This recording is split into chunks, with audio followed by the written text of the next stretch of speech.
আসসালামু আলাইকুম, কেমন আছেন? আশা করি ভালো আছেন, আমিও ভালো আছি। আজকে আপনাদেরকে দেখাবো আমার শ্বশুরবাড়ির এলাকা। অনেকেই বলতেছেন যে ঈদে আপনি বাড়িতে গিয়েছেন, শুধু মার বাড়ির ভিডিওগুলোই আপনি আমাদেরকে দেখাচ্ছেন, আপনি শ্বশুরবাড়ি কেন দেখাচ্ছেন না? আপনারা যারা অনেক আগে থেকে আমার ভিডিও দেখেন তারা অবশ্যই আমার শ্বশুরবাড়ি দেখেছেন। তাদেরকে আমার শ্বশুরবাড়ির সম্পর্কে সমস্ত কিছুই বলেছি। হ্যাঁ, এই যে এখানে আমার বর আমাকে নিয়ে এসেছিল আমার শ্বশুরের জমিগুলো দেখানোর জন্য, যেগুলো আমার বরকে আমার শ্বশুর দিয়ে গিয়েছিল। এইখানটায় দাঁড়ালে ওই দূরে থেকে জমিগুলো দেখা যায়, সে আমার এখান থেকে দেখানোর জন্য নিয়ে এসেছিল। যাই হোক, আসল কথায় আসা যাক।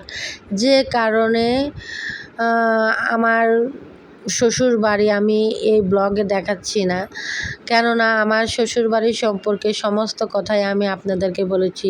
হাসি, কান্না, সুখ, বেদনা সমস্ত কিছু এই ব্লগে আমি আর শ্বশুর বাড়িরটা না দেখাই, কিন্তু শ্বশুরের জমি জমাগুলো আপনাদেরকে দেখাই। দেখুন, এখান থেকে দাঁড়িয়ে দেখা যাচ্ছে ওইখানটায় এভাবে আমার বর আমাকে আমার জমিগুলো দেখাচ্ছিল।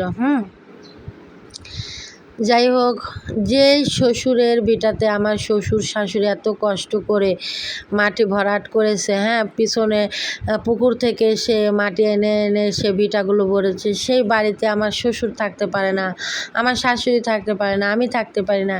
কি দরকার বাবা সেই বাড়িতে আর যাওয়ার? শুধু স্মৃতিগুলো নিয়েই বেঁচে থাকতে চাই। আজ হয়তো আমার শ্বশুর দুনিয়াতে আর বেঁচে নেই। আমার শাশুড়ি বেঁচে থেকেও সে তার স্বামীর ভিটায় সে আসতে পারে না। আমি আমি ওই বাড়ির বউ হয়ে আমি সেই ভিটাতে যাইতে পারি না। কি দরকার বাবা সেইখানে যাওয়ার?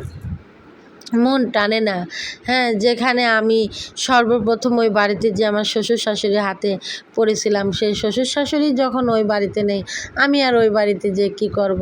কেননা ওই বাড়িটা এখন আর আগের মতো নাই, শুধু খা খা করে বাড়িটার আগের মতন আর নাই। যাই হোক, আমার ছেলে মেয়ে খুব ছোট, সে দাদা দাদির ভালোবাসা কী জিনিস সে হয়তো সেরকমভাবে পায়নি, কিন্তু আমি আমার শ্বশুরবাড়ি থেকে যতটুকু ভালোবাসা পেয়েছি আমি পরিতৃপ্তভাবে পেয়েছি। যাই হোক, আপনাদের একটা কথা বলি, আমি যদি অসুস্থ হতাম, আমার শাশুড়ি আমাকে যেভাবে আদর যত্ন করতো, যেভাবে দেখতো, শাশুড়ির ছেলেটাও আমাকে সেভাবে টেক কেয়ার করে রাখতে পারে না। অনেক স্মৃতি যা বলার মতো না। আমার মনে হয় আমার শাশুড়িও আমার কথা কোনো দিনও ভুলতে পারবে না, আমিও তার কথা ভুলতে পারবো না। আমার শ্বশুর, আমার শাশুড়ি, আমি মনে করেন যে আমরা তিনটা মানুষ মনে হয় একে অপরের জান, এরকম ছিলাম। আমার শ্বশুর যে মারা গেল, আসলে ভালোবাসা, সত্যিকার ভালোবাসা সারা জীবন থেকে যায়। সে সবাইকে, সারা দুনিয়ার মানুষকে দেখিয়ে দিয়ে মারা গিয়েছে যে সে আমাকে সত্যিকারে ভালোবাসে। সত্যিকারের ভালোবাসা কখনো মরে না।